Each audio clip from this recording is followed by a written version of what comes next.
Yeah, the client is running about 15 minutes late, so I'll just have to hang out outside for a while.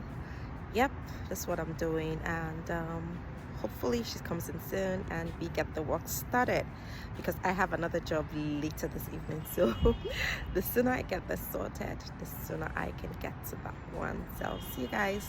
Bye. Welcome to my project management stories, where you'll be learning all about project management concepts in the most simple way.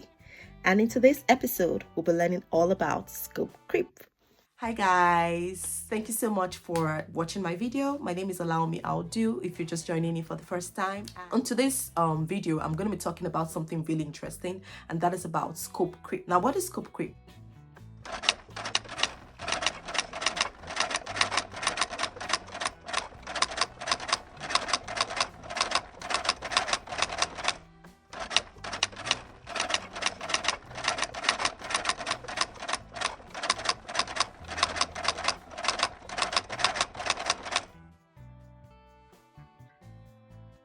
Scope creep is a deviation from a particular project or a particular task. It could start very subtle. You could just start with a small change request here and there, and then over time you could just see that you've actually moved off from the initial scope that you have planned out for the project or the task. Now I'll just break it down to my business.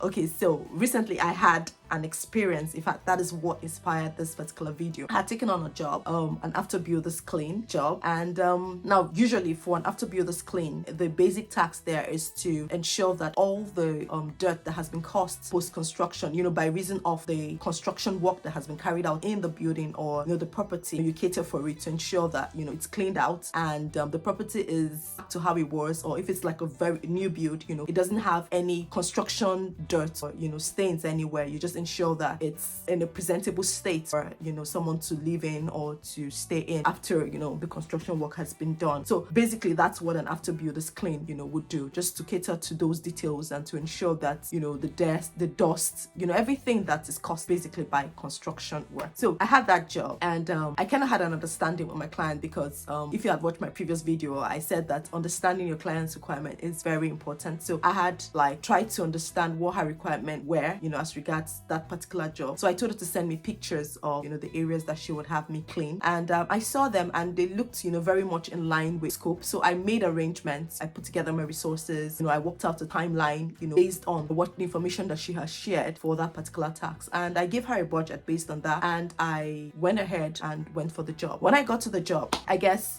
she just saw a cleaner in the house and just figured out that I'd use the opportunity to do every form of cleaning. That's what she thought in her mind, and she started assigning different tasks to me and saying, okay, you know what, why don't you deep clean the oven, deep clean this, instead of dishes, so many things that were really not part of the scope. And of course, me being me wanted to make my client happy, I was like, okay, that's fine, it's not really in it, but I'll see how I can work that out. And yeah, so I actually took on the extra work, which is what I'm talking about today. That's a scope creep. It was a deviation from what initially we had planned out for, what she had actually employed and recruited me for. And the interesting bit was the budget that I gave her, or the quotes that I gave her, really was in line with the after builders clean. It had nothing to do with this other addition that she was bringing in to the picture. So really, it's considered a scope creep, a very has a negative impact actually on projects. It has a negative impact on tasks. Why would I say so? Because one, it takes away the time, it takes away the resources that you would have ordinarily dedicated to the task at hand. So time that I would have spent really attending to the builder's clean, ensuring that all the paint stains were taken off from the property, I spent that time cleaning up the oven.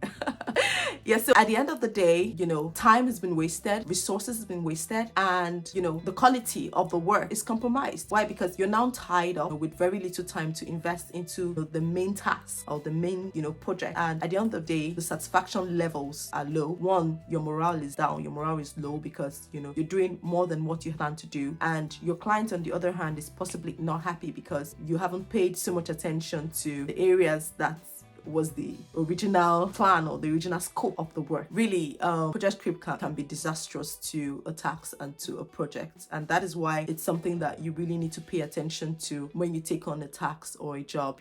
How do you, and that brings me to the next point really, so how do you manage scope creep? Like in this instance, you take on a job and you go there, and then the client decides that they want you to do so many other things that were not in your plan, and you know that you have a certain timeline, you have certain resources. How do you not manage it? For somebody like me that is very particular about my clients' happiness and satisfaction at the end of the job, there are some tips that I have learned that I believe will be very relevant in helping to manage scope creep and, of course, avoid this kind of instances occurring in your business or on your tax. And I think the first thing is really managing your client's expectation even before you start the job. So at the point of probably discussing about the project or discussing about the tax with your clients, you want to let them know that this is what this job entails. Okay, you're calling me for an after builders clean. I hope you're aware of what an after builders clean entails. It basically entails me, wiping out the doors, wiping out, whatever it is. Just let them know, the details of what the work entails. That's one, managing the expectation, and then ask,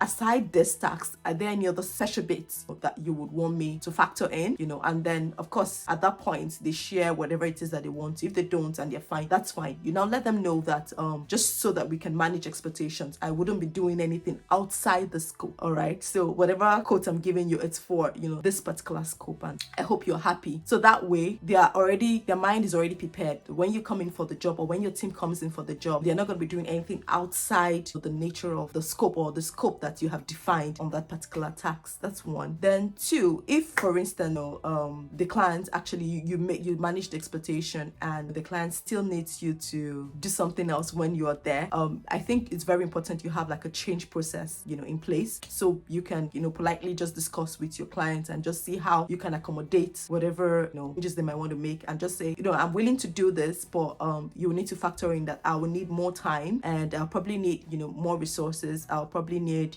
a different quote for this additional work. Are you happy with that? Because of course that I had already planned for this, but this is like an addition. You just really let them know. I think communication is really key when it comes to scope creep. You just want everybody to be on the same page, everybody, and that's why it's very important to document, so everybody says. So in my kind of business, pictures go a long way. So if anything is outside the pictures, you just want to, okay, this is not actually part of what you sent to me, or even means writing it down so that everybody like has a clear view of what the expectations are and what the requirements are. So if at all there needs to be a change, that you are happy to make changes on your own part to make that change happen on our part as we deliver the project.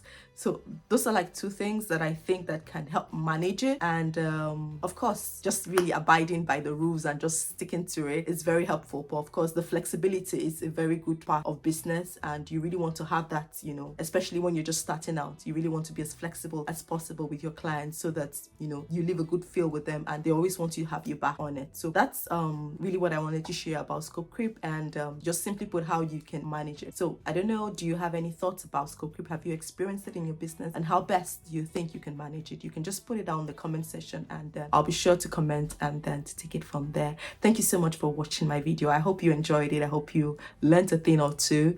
I'm looking forward to seeing you in my next video. Please do well to subscribe to my channel, like it, and then to share it. I'll see you in the next one. Thank you. Bye.